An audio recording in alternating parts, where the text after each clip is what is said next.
إن يومكم هذا يوم عظيم. قال رسول الله صلى الله عليه وسلم: زينوا أعيادكم بالتكبير. وقال النبي صلى الله عليه وسلم: أظلموا ضحاياكم فإنها على الصراط مطاياكم. أنصتوا واسمعوا وأطيعوا رحمكم الله. أنصتوا واسمعوا وأطيعوا رحمكم الله. أنصتوا واسمعوا وأطيعوا رحمكم الله لعلكم تفلحون. اللهم صل على محمد. اللهم صل على محمد. اللهم صل وسلم على سيدنا ومولانا محمد وسلم. ورضي الله تبارك وتعالى عن كل الصحابة رسول الله أجمعين.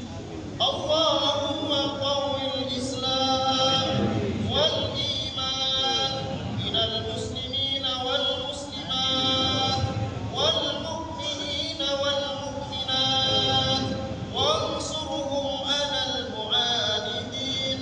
رب اختم لنا منك بالخير ويا خير الناصرين برحمتك يا أرحم الراحمين.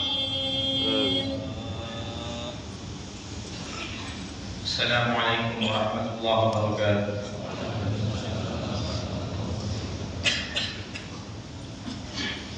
Allahu Akbar, Allahu Akbar, Allahu Akbar, Allahu Akbar, Allahu Akbar, Allahu Akbar, Allahu Akbar, Allahu Akbar, Allahu Akbar. Alhamdulillahilladzi fataha li'ibadihi babal judi wal karam wa afaqa 'alaihim ma la yuhsa minan ni'am. أحمده سبحانه وتعالى على نعمة الإيمان والإسلام وأشكره عز وجل على جميع نعمه ما علمنا منه وما لم نعلم. نشهد أن لا إله إلا الله وحده لا شريك له شهادة تنفعنا في الدارين البلايا والنقم. ونشهد أن سيدنا وحبيبنا محمدا عبده ورسوله سيد العرب والعجم. اللهم صل وسلم وبارك على سيدنا محمد وعلى آله وصحبه ينابيع العلو والحكم. أما بعد فيا أيها الناس اتقوا الله حق تقاته ولا تموتن إلا وأنتم مسلمون. قال الله تعالى في كتابه الكريم: بسم الله الرحمن الرحيم. إنا أعطيناك الكوثر فصل لربك وانحر إن شانئك هو الأبتر. Hadirin jamaah Idul Adha yang dimuliakan Allah Subhanahu wa taala. Pada hari ini kita melakukan ibadah Idul Adha sebagai perintah Allah Subhanahu wa taala agar kita mempelajari apa yang telah terjadi di masa yang lalu kepada hamba-hamba Allah yang saleh untuk kita ikuti. Di antara hamba-hamba Allah yang saleh yang dijadikan contoh teladan kepada kita adalah Nabiullah Ibrahim alaihissalam dan keluarga beliau. Allah Subhanahu wa taala berfirman dalam Al-Qur'an: "Inna Allah astafa Adam wa Nuha wa ala Ibrahim wa ala Imran 'ala al-'alamin." Sesungguhnya Allah Subhanahu wa taala telah memilih Nabi Adam, Nabi Nuh, keluarga Ibrahim dan keluarga Imran atas semua alam. Keluarga Nabi Ibrahim adalah salah satu keluarga teladan yang harus kita jadikan contoh, sehingga Rasulullah Shallallahu Alaihi Wasallam mengajarkan kepada kita ketika kita melaksanakan salat untuk membaca tasyahud akhir, maka di saat tasyahud akhir kita diwajibkan untuk membaca salawat, dan sifat salawat yang diajarkan Rasulullah kepada kita adalah salawat Ibrahimiyah, di mana di sana Allah Subhanahu Wa Taala melalui Rasulnya memerintahkan kepada kita untuk bersalawat dan memohonkan barakah untuk Nabi Ibrahim dan keluarganya. Hadirin jamaah Idul Adha yang dimuliakan Allah Subhanahu wa Ibrahim oleh Allah Subhanahu wa taala diberikan banyak ujian. Dalam Al-Qur'an Allah Subhanahu wa taala berfirman, "Wa idz ibtala Ibrahim rabbuhu bi kalimatin fa atammahun, qala inni ja'iluka lin-nasi imama, qala wa min dzurriyyati, qala la yanalu 'ahdi dzalimin." Dan ingatlah wahai Muhammad, ketika Allah Subhanahu wa taala memberikan ujian kepada Ibrahim dengan perintah-perintah, kalimat-kalimat, maka Nabi Ibrahim atas izin Allah Subhanahu wa taala dan rahmatnya berhasil menyempurnakan perintah-perintah tersebut. Di antara ujian-ujian yang diberikan Allah kepada Nabi Ibrahim adalah di saat muda beliau Nabi Ibrahim melawan Raja Namrud dan masyarakatnya, sehingga Nabi Ibrahim kemudian dibakar hidup-hidup, dan Allah Subhanahu wa taala menyelamatkan Nabi Ibrahim. Namun setelah itu Nabi Ibrahim harus meninggalkan tanah kelahirannya, yakni daerah Babilonia atau Irak, dan beliau hijrah menuju daerah Syam yang disebut sebagai Al-Ardhil Lati Barakna Biha, yakni tanah yang barokah. Kemudian Nabi Ibrahim pindah bersama istri beliau Siti Sarah dan keponakan beliau Nabi Nuh alaihissalam ke daerah Syam. Di daerah Syam ini Nabi Ibrahim berhadapan lagi dengan penyembah berhala. Kemudian Nabi Ibrahim mengajak mereka bertauhid kepada Allah Subhanahu wa taala. Dan di antara yang diberikan Allah Subhanahu wa taala ujian kepada Nabi Ibrahim adalah perintah untuk membersihkan tubuh. Di antaranya adalah perintah khitan. Diriwayatkan bahwa perintah khitan diperintahkan Allah kepada Nabi Ibrahim ketika Nabi Ibrahim sudah berusia 80 tahun, dan Nabi Ibrahim melaksanakan perintah khitan tersebut dengan menggunakan kafan. Di antara ujian-ujian yang diberikan Allah Subhanahu wa taala kepada Nabi Ibrahim juga adalah Allah Subhanahu wa taala memperlambat beliau untuk memperoleh keturunan. Nabi Ibrahim baru memperoleh keturunan ketika beliau sudah berusia 86 tahun setelah beliau beristri, istri kedua beliau yakni Siti Hajar, dan dikarunia Allah Subhanahu wa taala seorang putra pertama yakni Nabiullah Ismail alaihissalam. Setelah memperoleh anak pertama ini, Allah Subhanahu wa taala memuji lagi Nabi Ibrahim dan juga keluarganya. Siti Hajar dan Nabi Ismail dibawa ke Mekah. Di Mekah ini waktu itu tidak ada penduduk sama sekali, tidak ada bangunan sama sekali, tidak ada tumbuhan sama sekali. Kemudian setelah meninggalkan Siti Hajar dan Nabi Ismail di Mekah, Nabi Allah Ibrahim berdoa kepada Allah Subhanahu wa taala, "Rabbi inni askantu min dzurriyyati biwadin ghairi dzi zar'in 'inda baitikal muharram. Rabbana liyuqimus shalah faj'al afidatan minan nasi tahwi ilaihim warzuqhum minats thamarati la'allahum yashkurun."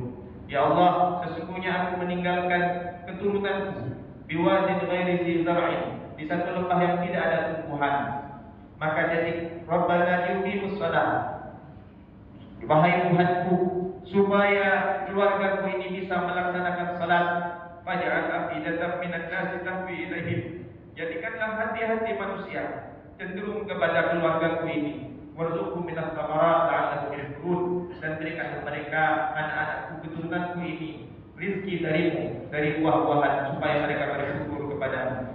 Dalam ayat ini Allah Subhanahu wa taala menunjukkan bahwa Nabi Ibrahim dan keluarganya sejak kecil diajarkan untuk mendekatkan diri kepada Allah Subhanahu wa taala. Bahkan ketika mencari rezeki atau memohon rezeki kepada Allah Subhanahu wa taala, tujuannya adalah Rabbana liyuqimus shalah, ya Allah supaya keluargaku ini bisa melaksanakan salat. Kemudian setelah ditinggalkan oleh Nabi Ibrahim alaihissalam, Siti Hajar dan Nabi Ismail kekurangan makanan dan minuman, sehingga Siti Hajar kemudian naik ke Bukit Sofa dan Bukit Marwah 7 kali berturut-turut, dan setelah turun kemudian Allah Subhanahu wa taala menganugerahkan kepada beliau air Zam-Zam yang sampai saat ini dinikmati oleh kita semua. Dan peristiwa naik dan turunnya Siti Hajar dari Sofa dan Marwah ini diabadikan oleh Allah Subhanahu wa taala dalam ibadah sa'i yang dilaksanakan oleh mereka yang melaksanakan haji dan umrah. Hadirin jamaah Idul Adha yang dimuliakan Allah Subhanahu wa taala. Kemudian tidak sampai di situ, Allah Subhanahu wa taala memuji Nabi Ibrahim ketika Nabi Ibrahim datang berkunjung ke Mekah dan putra beliau Nabi Ismail sudah besar, sudah bisa berjalan dan membantu pekerjaan beliau.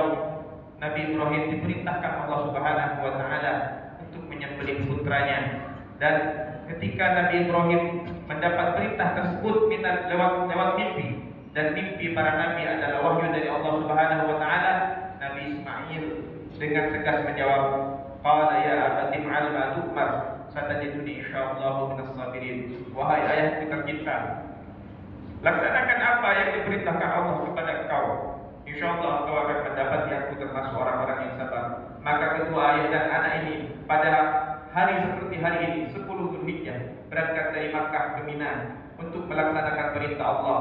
Setelah Nabi Allah Ismail ditidurkan oleh Nabi Ibrahim dan disembelih, dan pisau yang dipakai menyembelih tidak mempan, datanglah malaikat Jibril membawa domba dari surga dan mengatakan kepada Nabi Ibrahim alaihissalam, pada saddaqta ru'ya, engkau telah melaksanakan perintah yang diturunkan lewat mimpi. Inna kadzalika najzil muhsinin wa fadainahu bidzibhin 'adzim.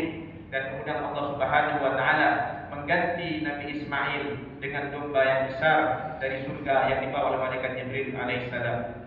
Kemudian inilah yang menjadi bagian dari ibadah yang kita laksanakan pada hari ini, yakni ibadah berkurban, melaksanakan menyembelih hewan ternak baik sapi ataupun kambing sebagai bentuk takarrus kepada Allah Subhanahu wa taala. Hadirin jamaah ulama yang dimuliakan Allah Subhanahu wa taala, hal ini menunjukkan bahwa orang yang dicintai oleh Allah Subhanahu wa taala sebagaimana Nabi Ibrahim alaihissalam yang disebut sebagai Khalilullah, Khalilur Rahman, ini tetap banyak mendapatkan ujian dari Allah Subhanahu wa taala. Bahkan semakin tinggi pangkat dan derajat seseorang, semakin berat ujian dari Allah Subhanahu wa taala kepada orang tersebut. Rasulullah sallallahu alaihi wasallam bersabda, "Asyaddun nasi bala'an al-anbiya", manusia yang paling berat ujiannya adalah para nabi. Tsummal amsal fal amsal, kemudian yang paling mirip, yang lebih mirip dengan nabi-nabi. Artinya orang-orang yang semakin saleh semakin banyak ujian dari Allah Subhanahu wa taala. Ini juga merupakan satu peringatan kepada kita bahwa Allah Subhanahu wa taala menjadikan kehidupan ini sebagai ujian bagi kita. Ada ujian enak dan ada ujian tidak enak. Wa nabluukum bisyarri wal khairi fitnah, dan kami memberikan ujian kepada kalian dengan hal yang enak dan yang tidak enak sebagai ujian kepada kalian. Artinya apabila kita mendapatkan kesenangan, mendapatkan nikmat dari Allah Subhanahu wa taala, kita wajib ingat bahwa itu adalah ujian dari Allah, apakah kita bersyukur atau tidak. Ataupun kalau kita mendapatkan ujian yang tidak enak, maka itu ujian dari Allah, apakah kita bisa bersabar atau tidak. Mudah-mudahan kita bisa meneladani teladan yang diberikan oleh keluarga Nabi Ibrahim, yakni Nabi Ibrahim alaihissalam, Nabi Ismail, Siti Hajar, Siti Sarah, dan Nabi Ishak alaihissalam. Mudah-mudahan Allah Subhanahu wa taala menjadikan kita termasuk hamba-Nya yang pandai bersyukur dan bisa bersabar. Amin Allahumma amin. Inna ahsanal kalam wa a'dhaman nidam kalamullahi malikul alam, wallahu yaqul wa biqawlihi tadun man 'amila salihan wa li nafsihi wa man asaba 'alaiha wa ma rabbuka bidhallamin 'abid. Allahu akbar, Allahu akbar, Allahu akbar, walillahil hamd.